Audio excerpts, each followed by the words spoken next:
Guest గా వస్తే అప్పుడు ఆ హ్యాపీనెస్ ఎలా ఉంటుంది తెలుసా? కోట్లు ఇచ్చినా కూడా దొరకదు హ్యాపీనెస్, అవునా? ఆ రకంగా మీరు ఎదగాలమ్మా, ఆ రకంగా చదవాలి. ఆ రకంగా చదవాలంటే ఫుల్ కాన్సన్ట్రేషన్ అనేది పెట్టాలి, ఓకేనా? సి అంటే కాన్సన్ట్రేషన్. కాన్సన్ట్రేషన్ అంటే ఎలా ఉండాలంటే టీచర్స్ లెసన్ చెప్తుంటే మన మైండ్ ఎక్కడ ఉండడం, టీచర్స్ లెసన్ చెప్తుంటే ఇప్పుడు అక్కడ మనకి మ్యాథ్స్ సబ్జెక్ట్ వచ్చి టీచర్ చెప్తుంటే ఇక్కడ తెలుగు కింద రాసేయడం, అంటే ఏదో రాయమన్నారు హోంవర్క్ ఇంటి దగ్గర రాయలేదు, ఇప్పుడు నెక్స్ట్ తెలుగు మేడం తిడతారేమో అని కింద పెట్టి తెలుగు రాసేయడం, తెలుగు మేడం వచ్చినప్పుడు ఇంగ్లీష్ రాసేయడం. ఇలా కాకుండా ఎప్పుడు ఏ టైంలో అదే చెయ్యాలి, దాన్ని పోస్ట్ పోన్ చేయకుండా ఇంటి దగ్గర నుంచి హోంవర్క్ ఇస్తే అక్కడ హోంవర్క్ అదే చేయాలి. అంటే ఇప్పుడు ఇంకా మొత్తం ఇంటర్లోకి వెళ్ళడానికి కూడా మీకు యూజ్ అవుతుంది చెప్తున్నాను. అంటే ఎప్పుడు చేసే పని అప్పుడే చేయాలి.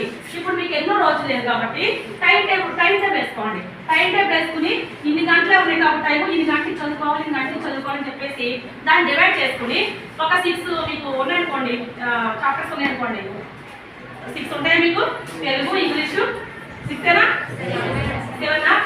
సరే, అలా మీరు టైం టేబుల్ ప్రకారంగా మీరు చదువుకుంటే కనుక మీకు మంచి మార్క్స్ వస్తాయి. కాన్సన్ట్రేషన్ ఎలా ఉండాలంటే మీకు చిన్న స్మాల్ స్టోరీ చెప్తున్నట్టు శ్రద్ధగా వినండి. ఒక విలేజ్ లో ఒక 4 మెంబర్స్ ఉన్నారు.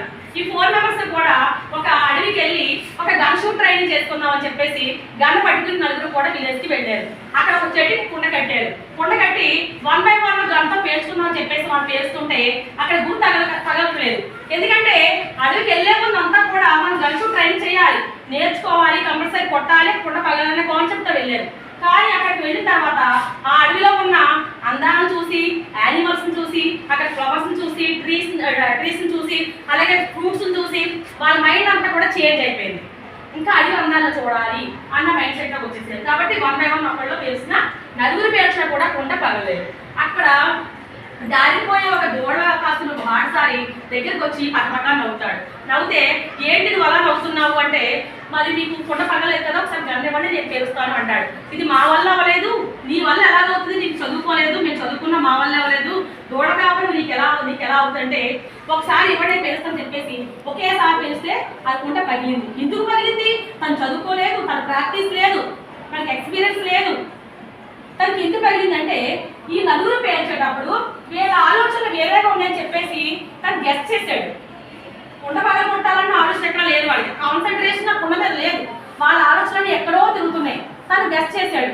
కానీ తను ఏం చేశాడంటే అయ్యో ఆ నలుగురు ప్రయత్నిస్తున్నారు కానీ నన్ను కొట్టలేకపోతున్నారు, ఎలాగైనా కొట్టాలని చెప్పేసి చెప్పాను కదా నమ్మకంతో ఉండాలని, ఆ నమ్మకంతో కొట్టాడు, అది పగిలింది. అప్పుడు వీళ్ళు అడుగుతారన్నమాట, ఇదే స్కూల్కి మళ్ళీ రేపు పొద్దున్న ఏదైనా అకేషన్ అయినప్పుడు, ఏదైనా ఈవెంట్ జరిగినప్పుడు మిమ్మల్ని గెస్ట్ కింద